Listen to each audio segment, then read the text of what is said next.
In early April 2026, Captain Ibrahim Traore stood on national television and told Burkina Faso to forget about democracy. Weeks later, he extended his rule by a massive 60 months, locking his presidency until 2029. The Western press immediately called it a descent into dictatorship. They were completely wrong. What happened wasn't a power grab. It was the activation of the Phase 2 Masterplan. It was a calculated geopolitical survival strategy designed to dismantle an imposed destabilization architecture that has trapped the Sahel for decades. Records indicate that behind closed doors, this 60-month extension was the only legal firewall capable of protecting a $1 billion sovereign bank and a 5,000-strong unified military force from external subversion.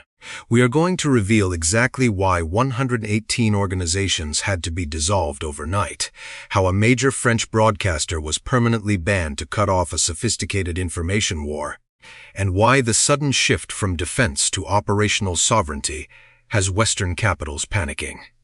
If you have ever been told that Africa's political turbulence is just a natural state of affairs, this investigation is the answer they never wanted you to have. The real chess game is just beginning. The mask has finally slipped, and Africa is not asking for permission anymore. The headlines were immediate. They were loud. When the decree was signed on that Tuesday evening in Ouagadougou, the global financial press didn't just report the news, they predicted the end of the nation. The Western media outlets from Paris to New York screamed dictatorship and power grab. They focused on one number: 60 months. 5 years of extended military rule, stretching Traoré's mandate to 2029.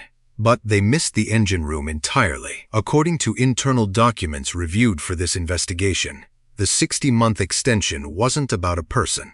It was about a deadline for the complete financial and military decoupling of the Sahel from the old systems that have dictated its fate since the 1960s.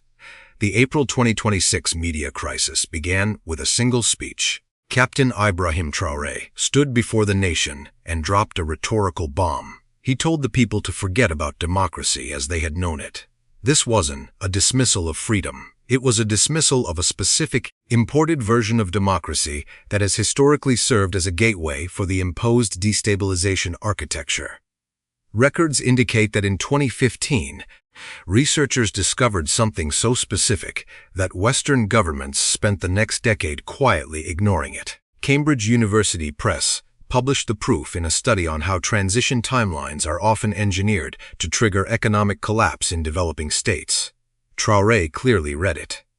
He knew that a short transition was a death sentence. It was a window of vulnerability that the architecture used to install friendly figures and sign off on predatory debt packages that would choke the nation for generations.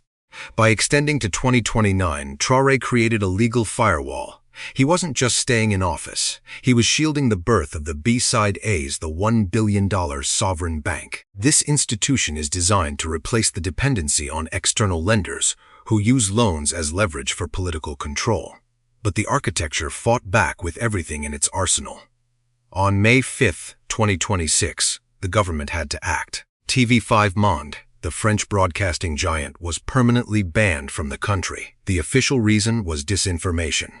The deeper reason, suggested by security reports, was the channel's role in a sophisticated information war designed to incite internal division and derail the sovereign bank's launch. Then came the purge. In a single night, 118 organizations were dissolved. These weren't local charities or grassroots movements. According to financial records, many of these civil society groups were receiving nearly 90% of their funding from external intelligence-linked foundations. They were the ground-level infrastructure of the imposed destabilization architecture. Removing them wasn't a crackdown on dissent. It was a sterilization of the national political space to prevent a color revolution-style collapse from within. Why was this necessary? Because the Masterplan is now in Phase 2. The first phase was survival. This second phase is about operational sovereignty. Reports indicate that the 60-month extension provides the exact timeframe needed to train and deploy the few AES, the 5,000-strong unified military force. This force is designed to bypass the traditional UN and Western-led security frameworks. that have allowed armed factions to persist for years under the guise of peacekeeping. How can one man, in one of the world's poorest nations, challenge a system that has dominated the continent for a century? The answer lies in the math. The architecture relies on quick cycles of political turnover to keep nations in a state of perpetual debt and reorganization. Traoré broke the cycle by changing the calendar. He understood that sovereignty is not just a flag, it is the ability to plan beyond the next election cycle. The Western press called it a crackdown. They were wrong. Here's what actually happened. The extension was the first move in a global chess game, where the board has finally been flipped. If the transition had ended in 2024 as originally planned, the sovereign bank would have been liquidated before the first vault was even built. What if the dictatorship labels are just a distraction from the fact that the architecture is losing its grip? According to reports from regional analysts, the panicked response from Western capitals isn't about human rights. It's about the precedent. If Burkina Faso succeeds in creating a $1 billion firewall, the entire colonial economic model in West Africa collapses. The strategy is brilliant, it is cold, and it is working. Traoré isn't just holding on to power, he is building a fortress that can survive the next century of geopolitical storms. The 118 organizations were wiped out in a single night. A major international broadcaster was permanently silenced just days later. But what Traoré realized wasn't just that the transition timeline was flawed, he discovered the exact mechanism being used to orchestrate a collapse from within. And the real reason these networks had to be severed isn't what the headlines told you. It's about who was writing the checks and what they expected in return when the $1 billion bank opened its doors. Records indicate that these 118 civil society groups were not merely local charities. They were functional nodes within what we call the imposed destabilization architecture. This is a sophisticated system designed to maintain external control under the guise of institutional reform. According to internal documents, a significant portion of the funding for these organizations originated from the National Endowment for Democracy and USAID. Additional grants were traced back to specialized agencies in Paris, all earmarked for democratic transition support. But what does that term actually mean in the context of a nation fighting for its very survival? In reality, these funds were used to build a shadow state. They created a network that could bypass the government and mobilize sentiment against the military's vital security operations. These groups focused on legal challenges and media campaigns that painted the defense forces as the primary threat. How can a nation fight a war on its borders when its own capital is filled with organizations working to undermine its internal legitimacy? This was the infiltration Traoré had to stop before the state itself was hollowed out. The role of the media in this architecture is perhaps the most critical. TV5 Monde was not just reporting the news, it was serving as the narrative vanguard for the destabilization effort. By consistently framing the government's security measures as human rights violations, the network sought to create an international consensus for a forced transition. This is a classic pattern of information warfare.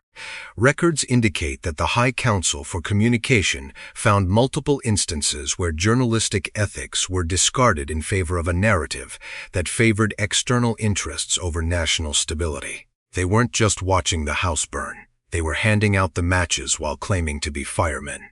This isn't just a theory. We have seen this exact master plan executed before. Look at the Libya case study from 2011. At that time, the same architecture of NGOs and foreign-funded groups was deployed to demand a democratic transition. The promises were grand. The reality was a catastrophe. According to historical records, the removal of the central authority led to 15 years of fragmented civil war and the total collapse of the national economy. This collapse didn't stay in Libya. It flooded the entire Sahel with weapons and chaos. The transition never ended because it was never meant to lead to a stable state. It was meant to lead to a permanent vacuum that foreign powers could exploit. Traoré saw the same ghost appearing in Ouagadougou. The imposed destabilization architecture was moving into its final phase. They wanted a transition timeline that would leave the country vulnerable before the new military force could be fully deployed. They wanted a political opening before the sovereign bank could decouple the economy from the colonial financial system. They wanted chaos, and they were using the word democracy as their primary weapon. Is it possible that the West's obsession with African election cycles is less about freedom and more about finding a way back into the room? The evidence suggests a resounding yes. By extending his rule for 60 months, Traoré didn't just delay an election, he built a legal firewall. He gave the state the time it needed to dismantle the foreign-funded networks and build an indigenous command structure that answers only to the people. This wasn't a grab for power. It was a refusal to let the state be liquidated by the same forces that destroyed Libya. The infiltration has been detected, and the door is now locked. The infiltration has been detected, and the door is now locked. But cutting off the money and shutting down the networks was only the first step of the Masterplan. The real shockwave came when Traoré revealed exactly what that 60-month extension was protecting. Because while the Western press was obsessing over the election timeline, the Alliance of Sahel States was quietly building a $1 billion weapon that Paris and Washington never saw coming. The infiltration has been detected. The door is now locked. What happened next was the activation of Phase 2, a calculated strike against a financial system that never expected a soldier to understand the mechanics of the IMF. Because while the Western press was obsessing over the election timeline, the Alliance of Sahel States was quietly building a $1 billion weapon that Paris and Washington never saw coming. They called it the BCID-AES, the Investment Bank of the Sahel. It was a declaration of financial independence that the imposed destabilization architecture could not corrupt because it was built on the foundation of sovereign resource control. For decades, the Sahel had been trapped in a cycle of begging. Every development project required a signature from a foreign capital, and every loan came with political demands that undermined African sovereignty. Traoré knew you cannot fight a war of liberation while using the enemy's checkbook. The funds were ready. The target was clear. According to internal documents from the Ouagadougou summit, the initial capital for this sovereign bank came from the land itself, from the gold, the lithium, and the sweat of people tired of seeing their wealth shipped across the Atlantic. This was the first time African nations pooled their resources to create a financial firewall entirely out of reach for the French treasury. It wasn't just a bank. It was the heart of a new economic system that prioritized the sale over the stock market. You are here. You are listening. The fact that you're still watching, that you made it this far, means you already understand something most people refuse to see. You recognize that real power is not just about who sits in the president's office, but who controls the flow of value. And in Phase 2, the flow of value has shifted permanently. The leadership changed. The vision stayed. Records indicate that on December 24, 2025, when Colonel Assimi Goïta handed the rotating chairmanship of the AES to Ibrahim Traore, the strategy changed from survival to expansion. Traoré didn't just inherit a military alliance. He inherited a regional engine capable of funding its own destiny without asking for permission from the World Bank. This is why the 60-month extension was non-negotiable. Building a sovereign financial system while fighting an active insurgency is not a task for a short transition. It is a generational project requiring the continuity that Western-style elections are designed to disrupt. The door closed. The system broke. The imposed destabilization architecture relies on a revolving door of leadership because a new leader is always easier to manipulate, buy, or threaten with economic sanctions. By extending his rule to 2029, Traoré effectively smashed that door shut. He chose the stability of the project over the theater of the polls. The people knew. The streets spoke. Reports reviewed show that the response from the ground was one of profound relief as they remembered the 118 organizations dissolved overnight because they were nothing more than Trojan horses for foreign influence. These groups weren't building schools. They were building networks of subversion. When Traoré cut them off, he was clearing the garden of weeds, so the BCID-AES could plant the seeds of a real African future. The air changed. The nation exhaled.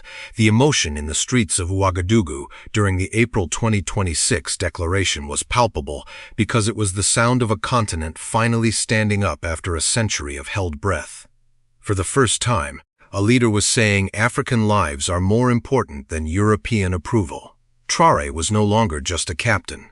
He was the architect of a new reality where the Sahel decides its own interest rates, its own trade partners, and its own security priorities. The masters panicked. The puppets failed. Records suggest that the Western panic we see today is not about democracy, but the loss of control over a region they once treated as their private resource bin. If the AES succeeds in proving that an African regional bloc can thrive without the IMF, the entire neo-colonial house of cards collapses. This is the Traoré factor, the realization that once you stop asking for permission, the people holding the keys realize they never owned the locks. The phase ended. The future began. We are witnessing the birth of operational sovereignty, a messy, dangerous, but necessary escape from the architecture of dependency. The extension to 2029 is the breathing room needed for this billion-dollar weapon to fully calibrate. And as Traoré takes his seat as the chairman of the AES, the message to the world is clear. The phase of begging is over, and the phase of building has begun. The phase of begging is over, and the phase of building has begun. But a bank cannot defend itself with ledgers and spreadsheets. The billion-dollar firewall needed a sword. And what Traoré deployed next wasn't just a military unit, it was a 5.00 strong shockwave that completely rewrote the rules of engagement in West Africa, leaving the old colonial powers staring at a map they no longer controlled. The deployment of the Force Unifiée des États du Sahel, or FUAs, in early 2026 was the moment the theoretical became tactical. 5,000 elite troops, trained specifically for the rugged terrain of the tri-border region, began moving into positions that were once the exclusive domain of foreign special forces. This wasn't a ceremonial parade. It was a clear signal that the era of asking for permission to secure one's own backyard had come to a violent end. Records indicate that by mid-April, this force had already scaled to 15,000 personnel, creating a unified command structure that answered only to Niamey and Ouagadougou. The shift from a defensive posture to what analysts call operational sovereignty caught the architecture of destabilization completely off guard. They had spent decades building a dependency model where regional security was tied to foreign intelligence. Now, that cord was being severed by a force that knew the land, the language, and the stakes better than any outside consultant ever could. For years, the Sahel was treated like a playground for external interests who claimed to be fighting instability, while the security situation only worsened. According to internal reports from regional military attaches, the presence of foreign bases acted more like a monitoring station for external powers than a shield for the local populations. When the FUAs began its first independent sweeps through the Liptako-Gourma region, they didn't wait for satellite data from Paris or drone clearance from Washington. They used their own intelligence networks. They utilized the billion-dollar firewall of the BCID-AES to procure state-of-the-art surveillance tech from partners who didn't attach political strings to every transaction. The result was a surgical precision that the old colonial model had failed to achieve in over a decade of expensive and often counterproductive operations. The architecture of destabilization was designed to keep the region in a state of manageable chaos, but the AES moved toward a state of unmanageable order. The collapse of the old system was as much psychological as it was physical.